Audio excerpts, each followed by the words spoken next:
Viewers, आज के video में हम देखेंगे डीएलएड प्रथम वर्ष का योग शिक्षा का पेपर और यह पेपर आपका 25 नंबर का आता है। इसमें प्रश्न नंबर पहला है, सही विकल्प वाला प्रश्न है। इसका पहला है योग का उद्देश्य है। योग का उद्देश्य है तो यहाँ 4 ऑप्शन दे रखे हैं जो है शारीरिक विकास, मानसिक विकास, दुखों का उन्मूलन या उपरोक्त सभी। तो इसका उत्तर आएगा उपरोक्त सभी। योग का उद्देश्य है शारीरिक विकास, मानसिक विकास और दुखों का उन्मूलन। इसके बाद दूसरा है विश्व योग दिवस मनाया जाता है। विश्व योग दिवस मनाया जाता है तो यह कब मनाया जाता है? 20 जून को, 21 जून को, 22 जून को या 23 जून को। तो इसका उत्तर होगा 21 जून। इसके बाद अगला तीसरा है, गीता के किस अध्याय में ध्यान की पद्धति का वर्णन है? गीता के किस अध्याय में ध्यान की पद्धति का वर्णन है? तो ऑप्शन दे रखे 4थे अध्याय में, 5वें अध्याय में, 6वें अध्याय में या 7वें अध्याय में। तो इसका उत्तर होगा 6वें अध्याय में। ठीक है, गीता के 6वें अध्याय में ध्यान की पद्धति का वर्णन है। इसके बाद चौथा है योग का प्रभाव पड़ता है। योग का प्रभाव पड़ता है रक्त संचार पर, त्वचा पर, श्वसन तंत्र पर या उपरोक्त सभी पर। तो योग का प्रभाव इन सभी पर पड़ता है। इसका उत्तर आएगा उपरोक्त सभी पर।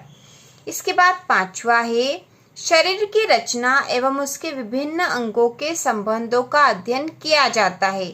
शरीर की रचना एवं उसके विभिन्न अंगों के संबंधों का अध्ययन किया जाता है। तो ऑप्शन दे रखे हैं शरीर रचना विज्ञान में, शरीर क्रिया विज्ञान में, तीसरा है 1 व 2 दोनों में और चौथा है दोनों में से कोई नहीं।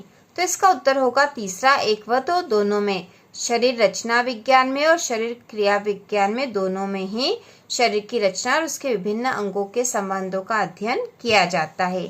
इसके बाद प्रश्न नंबर दूसरा है, पीठ के बल लेटकर किए जाने वाले आसन के नाम लिखिए, कोई 4।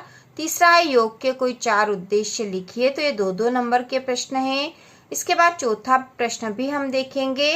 प्रश्न चौथा है ध्यान के प्रकार लिखिए, कोई 4 और चिंता क्या होती है। तो प्रश्न नंबर 5 तक के जो प्रश्न है यह 2-2 नंबर के प्रश्न है। इनको हम कॉपी में तैयार करेंगे।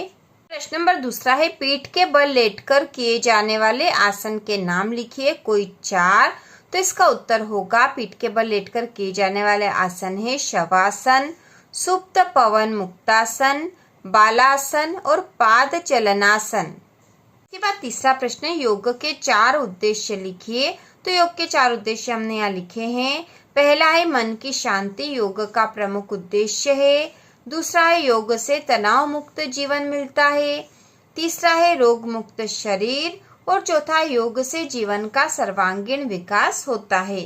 तो योग के 4 उद्देश्य हो गए हैं मन की शांति, तनाव मुक्त जीवन, रोग मुक्त शरीर और जीवन का सर्वांगीण विकास। इसके बाद प्रश्न नंबर चौथा है ध्यान के प्रकार लिखिए, कोई 4। तो कोई से भी 4 ध्यान के प्रकार आप लिख सकते हो। जैसे उदाहरण के तौर पे यहाँ उत्तर लिखा हुआ है स्थूल ध्यान, सूक्ष्म ध्यान, ज्योतिर्ध्यान और श्वास ध्यान। इसके बाद प्रश्न नंबर 5वां है चिंता क्या होती है। तो इसका उत्तर है चिंता एक मानसिक स्वास्थ्य विकार है जो लोगों को भय, चिंता, आशंका और अत्यधिक घबराहट की ओर ले जाता है। चिंता एक मानसिक स्वास्थ्य विकार है जो लोगों को भय, चिंता, आशंका और अत्यधिक घबराहट की ओर ले जाता है। इस प्रकार प्रश्न नंबर 5 तक के 2-2 नंबर के प्रश्न हमने देख लिए हैं। यह योग शिक्षा का पेपर केवल 25 नंबर का ही आता है, इसलिए इसमें प्रश्न भी कम है। अब प्रश्न नंबर जो 6 या 4 नंबर का प्रश्न है और प्रश्न है धारणा का क्या अर्थ है और इसके अथवा में है अष्टांग योग क्या है समझाइए। इसके बाद प्रश्न नंबर 7, यह भी 4 नंबर का प्रश्न है प्रेक्षा ध्यान के कोई 4 लाभ लिखिए और इसके अथवा में है विपश्यना ध्यान के कोई 4 सिद्धांत लिखिए। इसके बाद प्रश्न नंबर 8वां भी 4 नंबर का प्रश्न है समस्थिति एवं दबाव क्या है वर्णन कीजिए और इसके अथवा में है योग के रक्त प्रवाह पर प्रभाव का वर्णन कीजिए। तो इस प्रकार से हमने योग शिक्षा पेपर का एक मॉडल पेपर देख लिया है। इसी तरह का पेपर आपके एग्जाम में भी आएगा। तो इसी प्रकार के और वीडियो देखने के लिए, शिक्षक भर्ती परीक्षा की तैयारी के लिए चैनल को सब्सक्राइब कीजिए।